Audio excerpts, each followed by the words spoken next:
Buenos días. A pedido especialmente de mis alumnos y alumnas de la materia de materno-infantil del Instituto Madre Deus, es que voy a hacer una breve clase de repaso de un tema tan particular como es el ciclo sexual femenino. ¿Por qué? Porque este tema nos va a servir de base para entender muchas de las patologías que pueden afectar a una mujer. Para eso, y antes de comenzar con el ciclo sexual femenino propiamente dicho, vamos a hacer un brevísimo repaso del aparato genital femenino, ¿sí? El aparato genital femenino, que lo vimos allá en las primeras clases de ese primer año de enfermería, estaba compuesto por una serie de órganos. A diferencia del aparato genital masculino, que dividíamos a los órganos en externos e internos, la mujer contiene todos sus órganos genitales en el interior de su cuerpo, ¿sí? ¿Y cuáles eran los órganos sexuales femeninos? Bueno, podemos empezar diciendo que la mujer tenía 2 ovarios, ¿sí? Luego teníamos las famosas trompas de falopio, que iban a comunicar con el útero, ¿sí? Y luego de este útero, que vamos a hacerle acá un poquito más el cuello uterino, teníamos la vagina, ¿bien? Por fuera de la vagina tenemos lo que es la vulva, con los labios mayores, los labios menores, el clítoris, ¿sí? Pero yo lo que voy a hacer hincapié sobre todo es a mis ovarios, ¿sí? A mis trompas de falopio, útero y vagina. ¿Por qué voy a hacer especial hincapié en estos órganos internos del aparato genital femenino? Porque justamente cuando uno habla del ciclo sexual femenino, lo que va a hacer o a lo que se va a estar refiriendo es ciclo, o sea, algo que se repite en el tiempo. Segundo, sexual, porque tiene que ver con los órganos sexuales y de la reproducción. Y femenino, obviamente, porque en este caso hablamos de la mujer y no del hombre. Pero este ciclo sexual femenino, que vamos a ver que está regido por una serie de sustancias denominadas hormonas, o sea, todo lo que va a regular este ciclo son las hormonas, va a producir cambios, tanto en los ovarios, tanto en las trompas de falopio, como en el útero de la mujer. También, ojo, hay cambios en la vagina y en las mamas, de acuerdo al ciclo. Pero yo me voy a dedicar sobre todo a los cambios producidos en los ovarios y los cambios producidos en el útero, ¿sí? No significa que sean los más o menos importantes, pero sí son los más y menos evidentes en este ciclo sexual. Y para poder hablar del ciclo sexual y de los órganos sexuales femeninos, tenemos que recordar brevemente cuál es la función de cada una de las partes de este aparato genital femenino. Los ovarios, que son 2 en las mujeres, se encargan sobre todo de la generación del gameto sexual femenino. ¿Qué es esto? Genera lo que eran los óvulos. En el caso de los mamíferos se habla de óvulos, pero en el ser humano, si uno quiere ser más específico, tendría que decir que nunca llega a producirse el óvulo, sino lo que produce en el ovario es un ovocito 2. Y en el caso de que se fecunde por medio de un espermatozoide, ahí sí sigue el proceso hasta la transformación de óvulo. Hago esta aclaración porque por ahí en algunos libros lo van a leer y si no queda como colgado. Pero en términos generales uno podría decir que los ovarios producen el gameto femenino, o sea, el óvulo. ¿Para qué? Para que después se pueda unir con un gameto masculino, el espermatozoide, y formar el futuro embrión. ¿Bien? Eso es lo que es la principal función del ovario, pero no es la única, porque el ovario también secreta, sintetiza, produce hormonas, ¿sí? Hormonas propias de los ovarios que van a servir para regular este ciclo sexual. Las trompas de falopio, ¿qué función tienen? Una vez que este ovario forma un óvulo, la trompa de falopio lo que va a realizar es el transporte de este óvulo, este ovocito 2, a lo largo de la trompa. ¿Para qué? Para transportarlo hasta el útero. Lo va a transportar hasta el útero, en realidad, siempre y cuando no haya fecundación. ¿Por qué? Porque si un espermatozoide ingresa en el útero, asciende por la trompa y produce la fecundación, ¿sí? Lo que luego va a transportar la trompa de falopio es una mórula, es un futuro embrión, ¿sí? Entonces, sepan que la trompa de falopio es un lugar de transporte de los gametos, pero también es el lugar donde normalmente se produce la fecundación, si la hubiese, de este gameto. ¿Bien? ¿Por qué digo esto y hago hincapié en algunas cosas? Porque una de las patologías que vamos a ver es el famoso embarazo ectópico. El embarazo ectópico, como su nombre lo indica, ecto es fuera, ¿sí? Fuera del lugar. Ectópico significa fuera del lugar común. ¿Y qué es un embarazo ectópico? Es un embarazo o una implantación del embrión fuera del útero. ¿Y dónde puede ocurrir? Generalmente en la trompa de falopio. Acá, donde se produce la fecundación, ¿sí?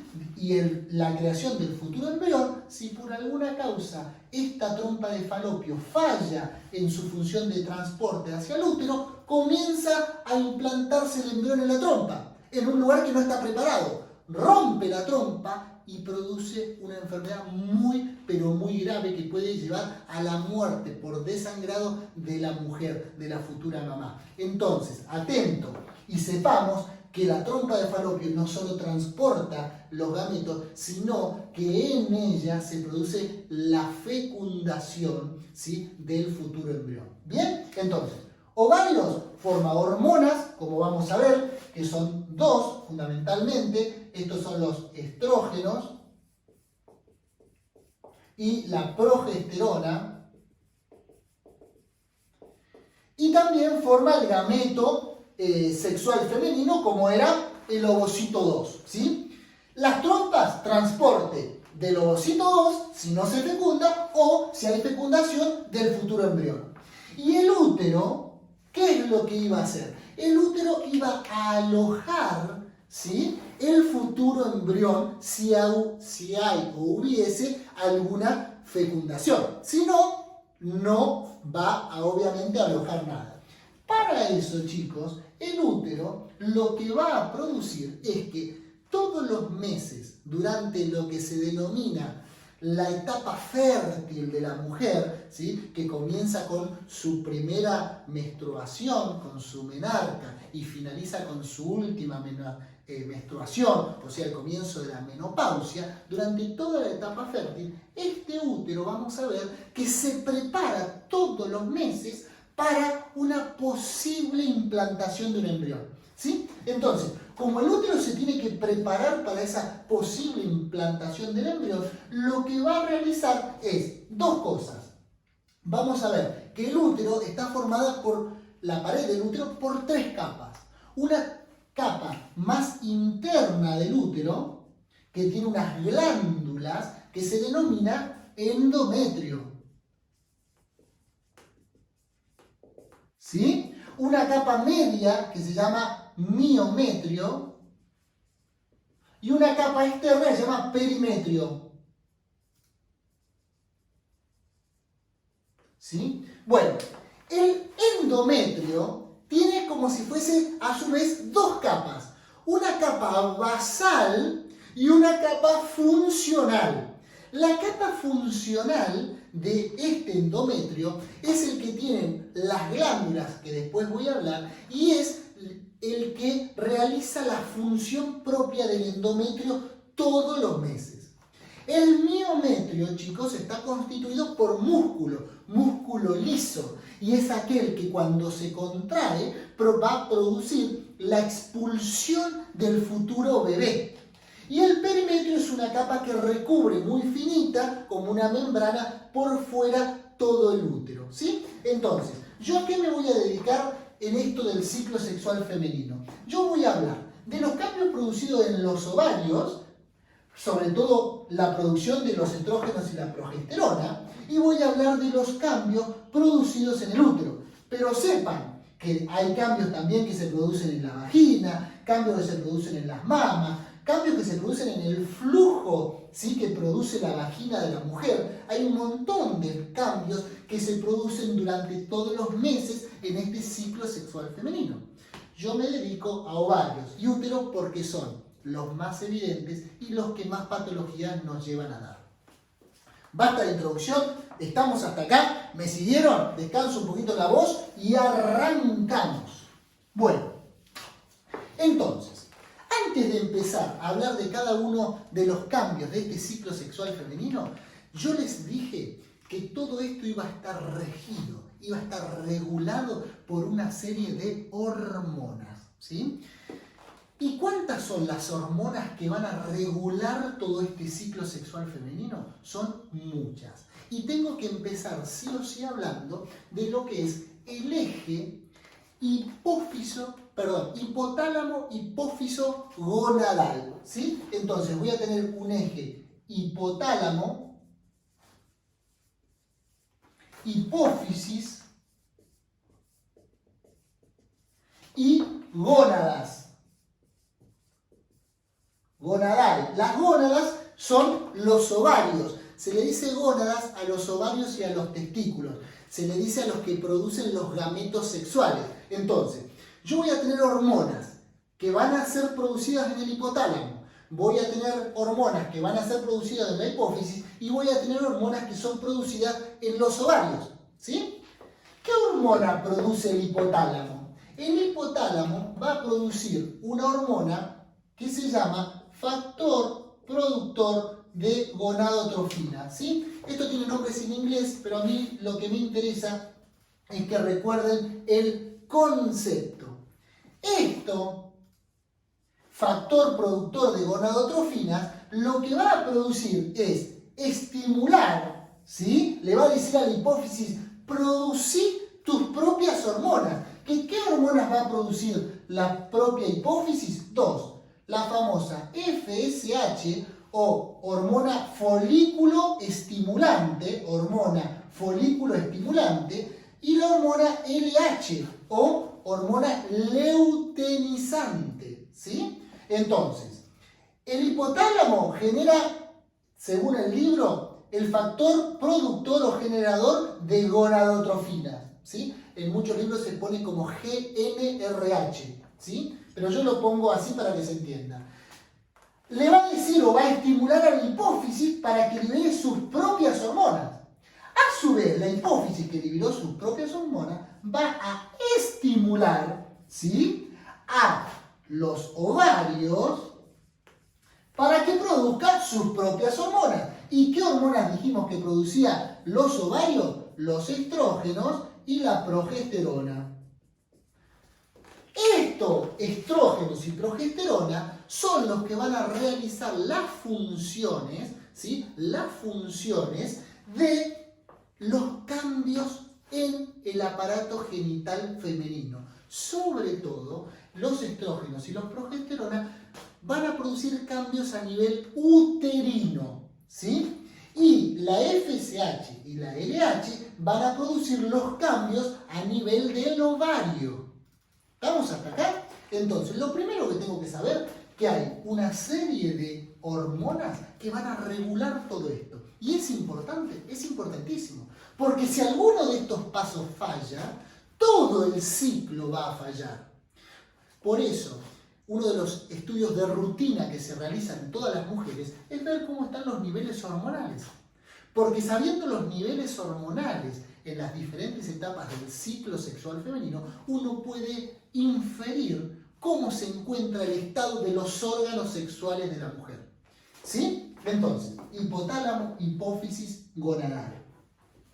Uno me puede decir, ¿y cómo era eso, Pablo, del eje de retroalimentación de todo esto? Bueno, eso que van a leer en algunos libros como feedback, ¿sí? Feedback positivo o feedback negativo, no es más que lo que acabo de explicar. ¿Qué es esto? Si yo tengo mucho de este factor, voy a tener mucho estímulo sobre la hipófisis. Entonces, si hay mucha estimulación sobre la hipófisis va a generar mucha FSH y LH, que a su vez va a estimular mucho al ovario. Eso es un feedback positivo, porque cuanto más haya de esto, más voy a producir de esto y más voy a producir de esto. Pero una vez que hay mucho estrógeno y progesterona dando vuelta en sangre, este estrógeno y progesterona sube, ¿y qué va a hacer? Le va a decir a este y también le va a decir a este, che, ya está, basta, ya estoy, ya hay mucho. Entonces lo que este va a hacer es inhibir, le va a decir, pará, no produzcas más de esto, que ya tengo niveles muy altos de esto. Entonces, el estrógeno y la progesterona, aparte de actuar en sus lugares, en los lugares donde tienen que cumplir su función, también le va a decir a la hipófisis, no produzcas más, ya está. Le va a decir al hipotálamo, ya está. Cuando los niveles de esto empiecen a bajar, deja de haber esta inhibición, este vuelve a producir y se vuelve a repetir este ciclo, ¿sí? Entonces, cuando hablamos de feedback positivo y feedback negativo, no hablamos más que de esto. Cuando hay mucho de esto, se estimula esto. Pero cuando hay mucho de esto, que es el producto final, lo que le dice es, ya está, hay mucho, no me sigas produciendo, que ya tengo mucho de esto. ¿Se entendió?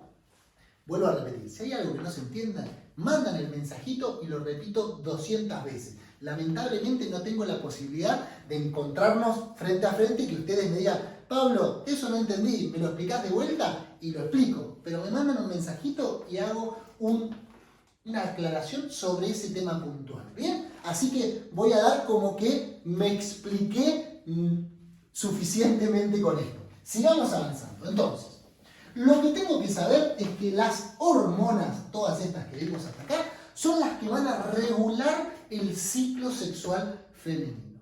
¿Y qué producen estas hormonas? Bueno, voy a empezar con la FSH y la LH producidas por la adenohipófisis de la hipófisis. Una vez que estas hormonas se producen en la hipófisis, van a actuar sobre todo a nivel del ovario. Y miren o escuchen los nombres. Hormona folículo estimulante. ¿Qué es esto de folículo estimulante? El ovario, chicos y chicas, para producir la gameta sexual femenina, todos los meses, empieza a madurar una serie de folículos. Un folículo es una estructura que en su interior contiene un gameto sexual, ¿sí? Entonces, todos los meses y por 3 meses, ¿sí? Ahora voy a hacer una aclaración sobre eso, comienza la hormona a folículo estimulante, estimular un folículo. ¿Qué es lo que hace? Lo empieza a madurar, lo empieza a madurar, lo empieza a madurar, y una vez que está maduro ese folículo dentro del ovario, va a, en determinado momento, liberar, ¿sí? Producir la ovulación. ¿Qué es la ovulación? Es la liberación a partir de un folículo que se encuentra dentro del ovario maduro, un óvulo, un ovocito 2, ¿sí? Pero ¿quién estimula la maduración de los diferentes folículos? La hormona folículo estimulante. ¿Pero es la que produce la ovulación? No. La ovulación es producida por esta otra hormona, por la LH. Ya lo vamos a ver. La LH produce la ovulación, pero la FSH produce la maduración del folículo esperando a la ovulación. Entonces, vuelvo a repetir. Vamos a diagramar a nuestro ciclo sexual, vamos a ponerle un tiempo, ¿sí? ¿Cómo es esto? voy a poner que mi ciclo sexual femenino dura en término medio 28 días. ¿Cómo es esto de término medio? Bueno, se vio que en el promedio de todas las mujeres de todo el mundo, el promedio daba 28 días. Esto no significa que si una mujer tiene un ciclo sexual que le dura 30 días, otra que le dura 26 días, estén fuera de la normalidad. Se dice que el promedio son 28 días. Entonces, el ciclo sexual comienza en el día 0 y termina en el día 28. Ojo, termina no, vuelve a empezar, ¿sí? Porque es un ciclo. Y normalmente se toma como regla general que el día 0 de nuestro ciclo sexual es el día de la primera menstruación. El día, no de la primera, perdón, ¿sí? De la menstruación, el primer día de menstruación. Entonces, yo tengo que el día 0 comienza la menstruación. ¿Y cuánto dura en promedio la menstruación? Y bueno, dependiendo de la mujer, puede durar entre 3 a 5 días. Yo voy a poner acá el día 5 como término general, pero sepan que puede ser 3, puede ser 2, puede ser 4, puede ser 6, ¿sí? Entonces, primero, menstruación. Esta es la primera etapa de nuestro ciclo sexual femenino. Lo segundo que ocurre como evento importante en un ciclo sexual femenino es que a partir, más o menos, ¿sí? Esto no está a escala, pero el día 14 ocurre el segundo evento en importancia, que es la famosa ovulación. ¿Y qué es esto de la ovulación? La ovulación no es más que la aparición de un óvulo en la trompa de Falopio. O sea, es la expulsión por parte de un folículo maduro en el ovario de un gameto sexual, de un ovocito 2. Esa es la famosa ovulación. ¿Y dónde queda ese día 14 el ovocito 2? En la trompa de Falopio, ¿sí? Y por último tenemos los últimos 14 días. A la etapa que va desde el día 5 hasta el día 14, a esta etapa se le llama etapa productiva. Perdón. Se le llama etapa proliferativa. ¿Sí? Del ciclo. Y a esta etapa, a la que va del 14 al 28, se le llama etapa productiva. Y ahora van a ver por qué. A esta primera etapa, ¿sí? También se le llama etapa estrogénica. Y a esta segunda etapa se le llama progestacional. ¿Por qué? Porque actúan, sobre todo en esta primera etapa, los estrógenos y en esta segunda etapa, la progesterona. Cuando hablamos de proliferativa y productiva, me estoy refiriendo a los cambios que ocurren en estas etapas del ciclo a nivel del útero. ¿Por qué? Porque lo que ocurre en el útero es lo siguiente. Como ustedes sabrán, durante la menstruación lo que ocurre es una pérdida de sangre en el aparato genital. ¿Y qué es lo que ocurre con el útero durante la menstruación? ¿Recuerdan que yo les dije que el endometrio tenía dos capas? Una capa basal, ¿sí? Una capa basal y una capa funcional. Una capa basal y una capa funcional. La capa funcional del endometrio, que está compuesta por múltiples glándulas uterinas, glándulas es una estructura que produce sustancias. Lo que ocurre es que durante la menstruación toda esta capa funcional se desprende, se degrada, se elimina. ¿Bien? Entonces se produce una hemorragia porque el endometrio, que tiene muchos vasos sanguíneos, se le desgrana toda esta parte, la pierde y sangra. ¿Bien? Entonces, en la menstruación, toda la capa funcional del endometrio se pierde. Pero queda la capa basal. Si no quedaría la capa basal, no podría restituirse esta capa. ¿Bien? ¿Qué es lo que ocurre durante esta etapa en el útero, en la etapa proliferativa? Estas, como su nombre lo indica, estas glándulas comienzan a proliferar, comienzan a hacerse cada vez más grandes. ¿Sí? En la etapa proliferativa, las glándulas comienzan a proliferar, a generarse nuevamente. ¿Para qué? Todo esto es para prepararme para una posible implantación de un embrión. Yo lo que hago con el útero es, yo me preparo todos los meses. Después si viene o no viene, no importa. Yo me preparo igual. ¿Y qué tengo que preparar? Bueno, tengo que preparar que el lugar donde voy a acoger a ese embrión, donde se va a implantar, tiene que estar muy nutrido, ¿sí?, para poder alojarlo. Entonces, estas glándulas lo que producen es nutrición. Durante la etapa proliferativa proliferan, crecen, y en la etapa progestacional producen sustancias, ¿sí? Entonces, acá proliferan y acá producen nutrición para una posible implantación. Pensemos esto. Si el día 14 en el ovario se produce la liberación, la ovulación, la liberación de un ovocito, y justo tengo la buena suerte de que venga un espermatozoide y fecunde, ¿cuándo se va a producir la implantación? Bueno, recordemos que la fecundación ocurre en la trompa de falopio y todavía tiene que bajar por la trompa de falopio hasta el útero.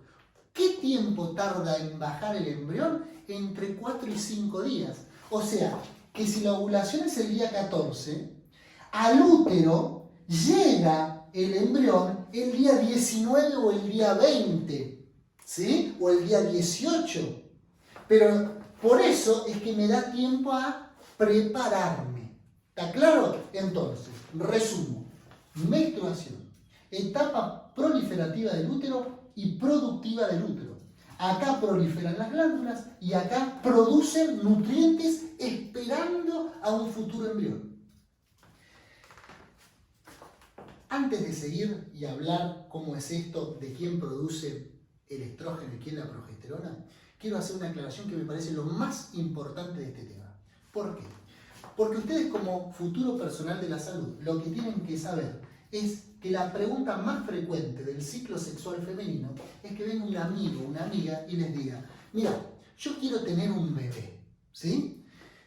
¿Me podés decir qué días tengo más probabilidades de quedar embarazada? O también la pregunta puede ser el lado contrario, ¿sí? Mira, yo no quiero tener un bebé. ¿Me podés decir qué día sí o sí tengo que cuidarme porque puedo quedar embarazado? ¿Sí? ¿Se entiende la pregunta? Entonces, ustedes como personal de la salud tienen que saber lo siguiente. Para que haya un embarazo, se tiene que producir sí o sí el encuentro de un espermatozoide y un ovocito 2. ¿Hasta ahí estamos? Entonces, para que haya un embarazo, lo que tiene que haber es que sí o sí, lo que estamos claros, es que el ovocito aparece normalmente en el ciclo sexual el día 14. Por lo tanto, antes del día 14 yo no tengo ovocitos. ¿De qué va a depender un embarazo anterior al día 14? Si yo tengo relaciones sexuales el día 13, ¿de qué va a depender el embarazo? De cuánto pueda vivir un espermatozoide en el tracto genital femenino. ¿Qué significa esto? Si yo tengo relaciones el día 13, el espermatozoide que entró, ¿sí? Esto obviamente hablando sin ningún método anticonceptivo, está claro, ¿no? Sin ningún método anticonceptivo yo tengo relaciones y ese espermatozoide que ingresó en la vagina de la mujer puede vivir 24 horas, ¿sí? Entonces, tuve relaciones el día 13, el espermatozoide sigue vivo y el día 14 se produce la ovulación, aparece el ovocito y fecunda. Por lo tanto, antes del día 14, dependemos de cuánto puede vivir un espermatozoide. Y la pregunta es, ¿cuánto puede vivir un espermatozoide? ¿Quién dice? ¿24 horas? No, más.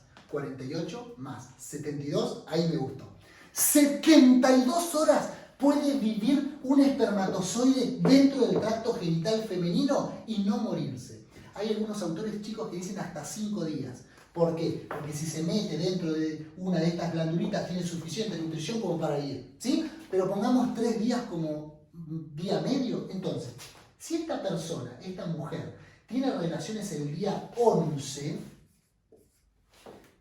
el espermatozoide vive 3 días Y el día 14, cuando aparece desde el ovario el ovocito, fecunda y se embaraza. Por lo tanto, desde el día 11 al día 14 me puedo quedar embarazada por más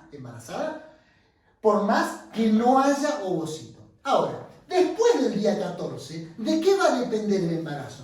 Bueno, va a depender de cuánto tiempo viva el ovocito. ¿Qué significa esto? Si una mujer ovula el día 14, un ovocito en tiempo medio vive en el tracto genital femenino entre 48 a 72 horas máximo. Por lo tanto, si una mujer tiene relaciones el día 17, ese ovocito todavía está vivo. Y si el día 17 ingresa un espermatozoide, también fecunda. ¿Se entendió?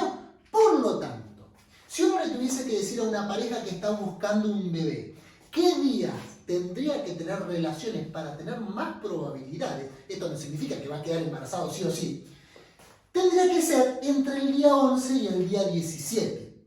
¿Bien? Eso es un dato importante. Y si uno le tuviese que decir a una persona, che, mira, yo no me cuido nunca, ¿qué días no puedo tener relaciones para no quedarme embarazado? Bueno, entre el día 11 y el 17 no tengas relaciones. ¿Es tan así esto como estoy diciendo? No. Vuelvo a repetir, mírenme la cara. No. ¿Por qué? Vieron que yo hablé del ciclo sexual femenino y que había un montón de hormonas que pueden influir y que todo esto comenzaba, por ejemplo, en el hipotálamo. El hipotálamo y la hipófisis están dentro del cerebro. ¿Qué significa esto? Que si están en el cerebro, seguramente alguna regulación nerviosa tienen. ¿Por qué es esto? Este ciclo sexual femenino está tan, pero tan intervenido, regido por hormonas, que un cambio hormonal me lo puede mover. Entonces, vamos a suponer que esta mujer, que venía con un ciclo regular perfecto, más o menos el día 14, 15 de su ciclo, le tocaba el examen final de materno-infantil, que la profesora re jodida. ¿Se va a poner nerviosa? Re nerviosa, porque está estudiando todos los días previos. Entonces, ¿qué ocurrió? Se puso tan nerviosa que se modificaron las hormonas de esa mujer. ¿Y qué produjo? Que no se produzca, la ovulación el día 14. Gracias a Dios rindió el día 14 y rindió bien, entonces los nervios se le fueron. Pero esa ovulación no ocurrió acá, ocurrió el día 18. ¿Por qué? Por nervios, porque se le desreguló un poquito el eje, ¿sí? Entonces, al tener cambiado el eje al día 18, ya no es más el 17 el día que puedo empezar a tener relaciones, sino 18 más 3 o 4 días, o sea, el día 22. ¿Me siguieron hasta acá? Esto del ciclo es todo muy teórico y puede estar muy, pero muy influido por un montón de factores. Y les hago el último factor. No sé si esto solo lo saben las mujeres. Si hay una mujer que trabaje muchas horas seguidas, más de 8 por día, durante varios meses seguidos con otra mujer, o que viva en su casa, conviva con la mamá, con la hija, con una hermana, con lo que sea, pero conviva mucho tiempo seguido, yo les puedo asegurar que los ciclos sexuales de esa mujer o de esas mujeres se corresponden todos los meses igual. ¿Qué les quiero decir? Todas tienen más o menos los mismos días la menstruación. Piensen, hagan memoria de esto y van a ver que no les miento. ¿Por qué? Porque la naturaleza sigue manteniendo ciertas cosas que los mamíferos tenemos de la evolución. ¿Y qué hacen los mamíferos con la evolución? Y todos tienen, entre comillas, cría, familia en la misma época, porque es más fácil cuidar a las crías, cuidar a los bebés recién nacidos. Y eso que seguimos teniendo de la evolución, las mujeres también lo tienen. Entonces, ¿qué hace la naturaleza? Cuando las mujeres se mueven en, entre comillas, manada, o sea, muchas juntas, llevan todos sus ciclos al mismo momento. Así que, con estos ejemplos, ¿qué les quiero decir? Ojo con esto del ciclo sexual, de usarlo para ver si me cuido, si no me cuido, porque tiene tanta influencia que no es un método seguro. Y por eso tengo que utilizar métodos anticonceptivos. Eso, chicos, siempre y cuando yo esté hablando de la reproducción. Ni que hablar de que, obviamente, los métodos anticonceptivos de barrera, como el profiláctico, nos cuidan y nos protegen de todas las enfermedades de transmisión sexual. Otro tema enorme que vamos a ver y les prometo dar una clase de eso. Pero ahora estoy hablando del control de la natalidad. ¿Estamos? Bien, 2 o 3 cositas más y termino con esto. Yo les dije que los estrógenos y la progesterona son producidas en el ovario, ¿sí? ¿Y quién produce los estrógenos y la progesterona? Bueno, cuando la FSH llega al ovario, produce, como les decía, la estimulación del folículo. Es ese folículo, aparte de la generación y maduración del ovocito, también lo que produce es, el folículo produce estrógenos. ¿Sí? El folículo genera estrógeno. El estrógeno funciona durante toda la primera parte sobre el útero y el día 14 se produce la ovulación. Ese folículo que ovuló queda dentro del ovario. Elimina el ovocito, pero queda el folículo dentro del ovario. Ese folículo que queda dentro del ovario se transforma en lo que se denomina un cuerpo lúteo. Lúteo porque es como si fuese graso, ¿sí? Entonces, el cuerpo lúteo, que es un folículo que eliminó el ovocito y que está dentro del ovario, es el que va a producir la siguiente hormona de este ciclo, que es la progesterona, ¿sí? Entonces, el folículo genera estrógeno y lo que queda del folículo cuando se libera el ovocito el día 14, que es el cuerpo lúteo, genera la progesterona, que actúa durante esta etapa. La progesterona lo que hace es mantener el endometrio funcionando. Cuando se produce, o mejor dicho, si no se produce una fecundación, el ciclo dice, ¿y para qué voy a mantener el útero tan funcional? Entonces, cuando no se produce una fecundación, el cuerpo lúteo dentro del ovario deja de producir progesterona. El descenso de progesterona produce la menstruación, ¿sí? El cuerpo lúteo deja de producir progesterona, desciende la progesterona y el descenso de la progesterona produce la menstruación, produce que el endometrio pierda toda esta capa, ¿sí? Si se produce la fecundación, el cuerpo lúteo sigue funcionando, sigue produciendo progesterona. ¿Por qué? Porque yo tengo que seguir manteniendo el útero en buenas condiciones porque estoy implantando a un embrión. ¿Bien? Hasta que en determinado momento la placenta, el embrión, el útero toma el control de la situación y la progesterona no se produce más en los ovarios porque no dan abasto y se producen a nivel de la placenta. ¿Sí? Tema para más adelante. Resumiendo, el folículo genera estrógeno, el cuerpo lúteo genera progesterona. Un descenso de la progesterona produce la menstruación todos los meses. Y lo último que me quedó por decirles es que aproximadamente el día 13, acá el día 13 del ciclo, se produce un pico de LH, un aumento brusco de la LH, que es la que produce la ovulación. ¿Sí? Entonces, la LH produce la ovulación, la liberación de un ovocito. El descenso de la progesterona produce la menstruación. Y para terminar esta clase, que lo traté de hacer lo más rápido posible para no aburrirlos y espero que se haya entendido, quiero decirles que los estrógenos tienen funciones no solamente a nivel del ciclo sexual femenino. Los estrógenos, chicos y sobre todo chicas, son extremadamente protectoras para la mujer. Por ejemplo, los estrógenos producen un descenso del colesterol en la sangre, ¿sí? Las mujeres tienen normalmente bajo nivel de colesterol mientras tengan estrógenos en sangre. O sea, durante la etapa fértil, entre comillas, de la mujer tiene muy cuidado su corazón, ¿sí? Los estrógenos también producen la osificación o el aumento de calcio en los huesos. Por eso, Durante la etapa fértil la mujer no tiene problemas de huesos y sí tiene problemas de huesos, ¿sí? Como artritis, como artrosis, como osteoporosis, ¿sí? Después de su etapa o después de su etapa fértil o en su menopausia. ¿Quedó claro? Son muy raros los infartos en mujeres menores de 50 años. ¿Por qué? Porque tienen estrógenos. La naturaleza protege muchísimo a la mujer. ¿Por medio de qué? De los estrógenos. ¿Bien? Bueno, quedo atento a las preguntas y a las consideraciones. Espero que se hayan entendido sobre todo los cambios principales que ocurren tanto en los ovarios como en el útero y sobre todo que sepan esto del ciclo sexual, que es un ciclo que dura en término medio 28 días, pero que puede tener infinidad de modificaciones.